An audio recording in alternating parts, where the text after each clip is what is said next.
Thyroid ये होता common रहता है कि सभी के मैक्सिमम लड़कियों को ये इशू रहता है कि उनको थायराइड हो गया और पहले कभी थायराइड रहा ही नहीं होता। तो मतलब हर किसी के थायराइड होता है प्रेगनेंसी में, या फिर मतलब जस्ट कि किसी को थायराइड हो गया, किसी को कोई और इशू रहता है?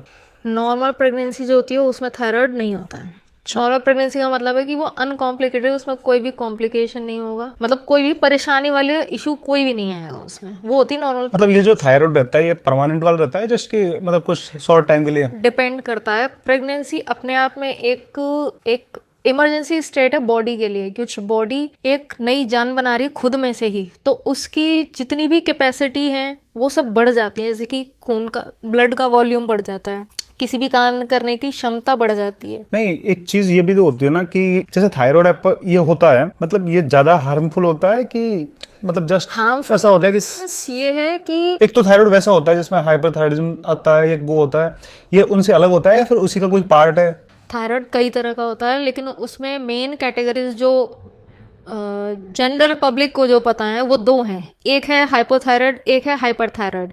हाइपरथायराइड का मतलब ये है कि थायराइड ज़्यादा है, जितना ऑप्टिमम होना चाहिए रेंज उससे ज़्यादा है। और हाइपोथायराइड होता है ऑप्टिमम रेंज से कम है, जितना हमें चाहिए उसमें कमी है। नहीं, और जो प्रेगनेंसी में होता है उन दोनों में क्या डिफरेंस होता एक होता है कि जैसे मैं हूँ, कोई फीमेल है, उसको प्रेगनेंसी से पहले से कोई बीमारी है थायराइड की, वो एक अलग केस हो गया। एक होता है प्रेगनेंसी के टाइम में थायराइड स्टार्ट हो गया, अच्छा। वो हो गया, उसको बोलते हैं हाइपोथायराइड या hyperthyroidism during pregnancy. Gestational hyperthyroidism या हाइपोथायराइडिज्म बोलते हैं। एक होता है प्रेगनेंसी के बाद। है? अच्छा अच्छा। बट प्रेगनेंसी के बाद कंटिन्यू होगा या नहीं होगा इसको कह नहीं सकते, मतलब ये फिक्स नहीं है।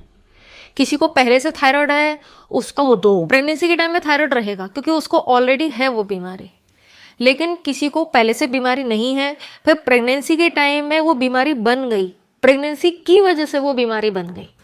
अब वो प्रेगनेंसी के बाद में हो सकता है कि वो रिकवर कर जाए, तो उस केस में उसको वो जब तक डिलीवरी नहीं हो जाती तब तक ही रहेगा, डिलीवरी के बाद वो ठीक हो जाएगी। वो तो सही है।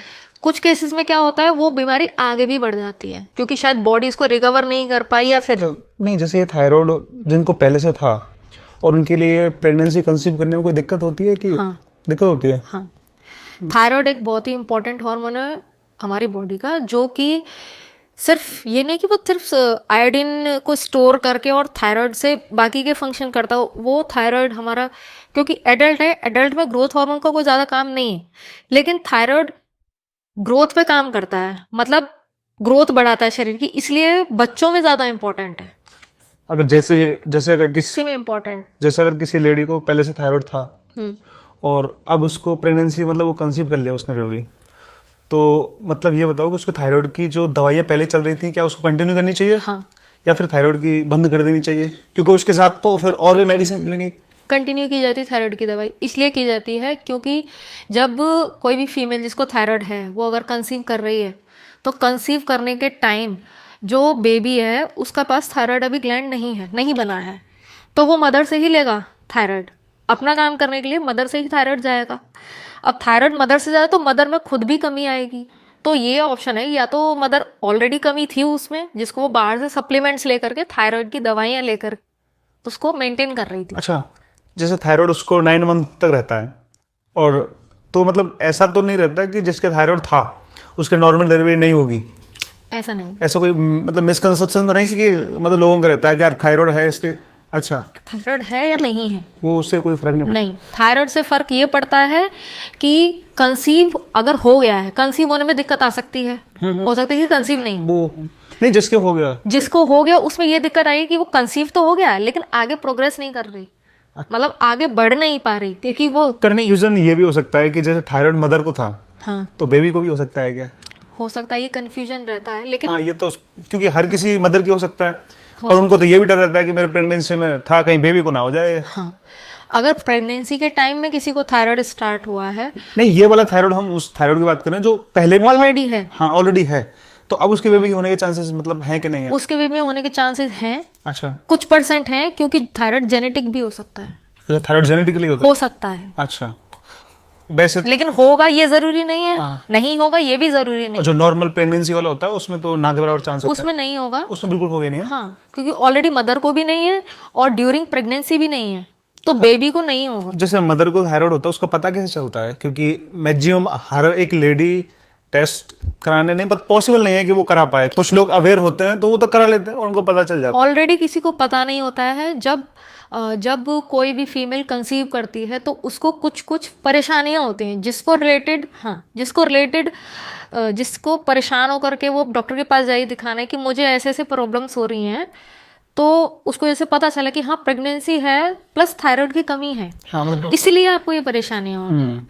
तो उस परेशानी में मेनली आता है जब थायराइड की कमी होती है तो प्रेगनेंसी जो है आगे कंसीव करने के बाद आगे बढ़ नहीं पाती है। का मतलब ये है कि बच्चा है तो सही, मतलब प्रेगनेंसी है, लेकिन उस बच्चे को वहां पे बनाए रखने के लिए जो बाकी की जो लेयर्स चाहिए, यूट्रस के अंदर जो भी लेयर्स चाहिए, वो प्रॉपरली खुद को सपोर्ट नहीं कर पा रही। सपोर्ट नहीं करेंगी तो जो अंदर की लाइनिंग है यूट्रस के अंदर ना होती है कवरेज, वो धीरे धीरे यूट्रस की लाइनिंग से डिटैच होगी, छूटेगी। इस तरह से अगर चिपकी हुई है तो धीरे धीरे छूटेगी। छूटने की वजह से उससे ब्लड भी निकलेगा, प्लस जो लाइनिंग है उसके टुकड़े क्लॉट्स के फॉर्म में भी निकल सकते हैं, जिसको मेडिकल नहीं लेमन टर्म में हम स्पॉटिंग कह सकते हैं या फिर हल्का फुल्का ब्लीडिंग कह सकते हैं, जो कि स्टार्टिंग में धीरे धीरे रहेगी। जब स्पॉटिंग होती है किसी को भी, अगर मेंसेस के अलावा, जैसे मेंसेस नहीं है लेकिन फिर भी स्पॉटिंग हो रही है, तो ये एक इशू है जो कि हर फीमेल को पता है, क्योंकि अगर मेंसेस नहीं है तो स्पॉटिंग नहीं हो। वो तो सही है। फिर भी अगर स्पॉटिंग हो रही है तो उससे रिलेटेड वो गायनिक को दिखाने जाएगी, तब उसको पता चल सकता है, रिपोर्ट्स जब होंगी, क्योंकि गायनिक के दिमाग में ये है कि अगर स्पॉटिंग हुई तो शायद थायराइड कम हो सकता है। तो जब वो रिपोर्ट कराएगी तो पता चलेगा कि हाँ थायराइड वाकई में कमी है। अच्छा, लास्ट 2 क्वेश्चन और हैं, उनका जवाब दो। सजेशन क्या रहेंगे आपकी तरफ से? जैसे कि मान के चलो कोई अभी नया कंसीव किया है किसी लड़की ने, मतलब मदर ने, तो उसको क्या सजेशन रहेंगे अबाउट थायराइड? मतलब हर किसी चीज के बारे में नहीं पूछना, जस्ट हम ना थायराइड के बारे में, अगर किसी को थायराइड हो जाता है तो उसको मतलब क्या ध्यान रखना चाहिए? मतलब उसको पता चल चुका है कि ये थायराइड है, तो अब उसे क्या ध्यान रखना चाहिए जिससे उसके बेबी को कोई नुकसान ना हो और उसकी तबीयत भी मेंटेन रहे? पहली चीज तो ये है कि हमें थायराइड की जो कमी है उसको ठीक करना है, या डॉक्टर के टच में रहना और मेडिसिन स्टार्ट कर दें। हाँ डॉक्टर के पास जाएंगे, वो रिपोर्ट करेगा, बताएगा कि इतनी कमी है तो इसके हिसाब से इतना दवाई खाना है। अब दवाई जो है उसको स्टार्ट कर देंगे तो जो कमी है वो पूरी हो जाएगी दवाई से, जो कि थ्रू आउट द प्रेगनेंसी चलेगा। जब तक डिलीवरी नहीं होगी तब तक ये मेडिसिन चलेगा। अच्छा, उसके बाद डिपेंड करता है ऑन द आउटकम कि डिलीवरी के बाद में भी थायराइड अगर है या नहीं है, या लेने की जरूरत है या नहीं, वो रिपोर्ट्स के अकॉर्डिंग। अच्छा, इसके अलावा जो कमी थी वो हमने पूरी कर दी। अब थायराइड की वजह से जो प्रॉब्लम आ रही थी वो ये है कि स्पॉटिंग या ब्लीडिंग अगर है, क्लॉट्स आ रहे हैं या ब्लीडिंग अगर हो रही है तो उसको रोकना चाहिए, क्योंकि अगर अच्छा उसके पीछे भी थायराइड का रीजन होता है क्या? हाँ अच्छा, उसको रोकना है हमें टाइम से ही, उसी टाइम, मतलब ये इमरजेंसी कंडीशन ही है, क्योंकि अगर ब्लीडिंग अगर ज़्यादा हो गई, ब्लड लॉस अगर ज़्यादा हुआ तो मदर को प्रॉब्लम हो सकती है, बेबी को प्रॉब्लम हो सकती है, और अबॉर्शन मिसकैरेज भी हो सकता है। तो इसीलिए उसी टाइम में इसकी रोकथाम करता है डॉक्टर, जो भी उसको इंजेक्शंस या फिर दवाइयाँ दे करके वहीं की वहीं वो उसको रोकने की कोशिश करता है। अच्छा, अगर वो चीज़ वहीं की वहीं रुक जाती है, सपोर्ट मिल जाता है, प्रॉपर मेडिसिन मिल जाती है, कमी पूरी हो गई, ब्लीडिंग रुक गई, और जो एक्स्ट्रा सपोर्ट चाहिए था, जैसे कि कंक्लूजन ये है कि जैसे अगर थायराइड होता है तो तुरंत डॉक्टर से कंसल्ट करके जो भी इशू हो रहा है उसको तुरंत ही खत्म करो। तुरंत करना है, नहीं तो बच्चा नहीं रुकेगा और अबॉर्शन हो जाएगा। हाँ, ओके दोस्तों, आपको मज़ा आया होगा ये पूरा, मतलब एक तरीके से पॉडकास्ट देख के। अगर आगे भी इस तरह के किसी ना किसी टॉपिक पर जो प्रेगनेंसी से रिलेटेड होंगे आपको ये वीडियो मिलेंगी। आप इस चैनल को, यूट्यूब चैनल जो भी है, जो जहाँ भी आप इसको देख रहे हैं उसे फॉलो करके रख सकते हैं।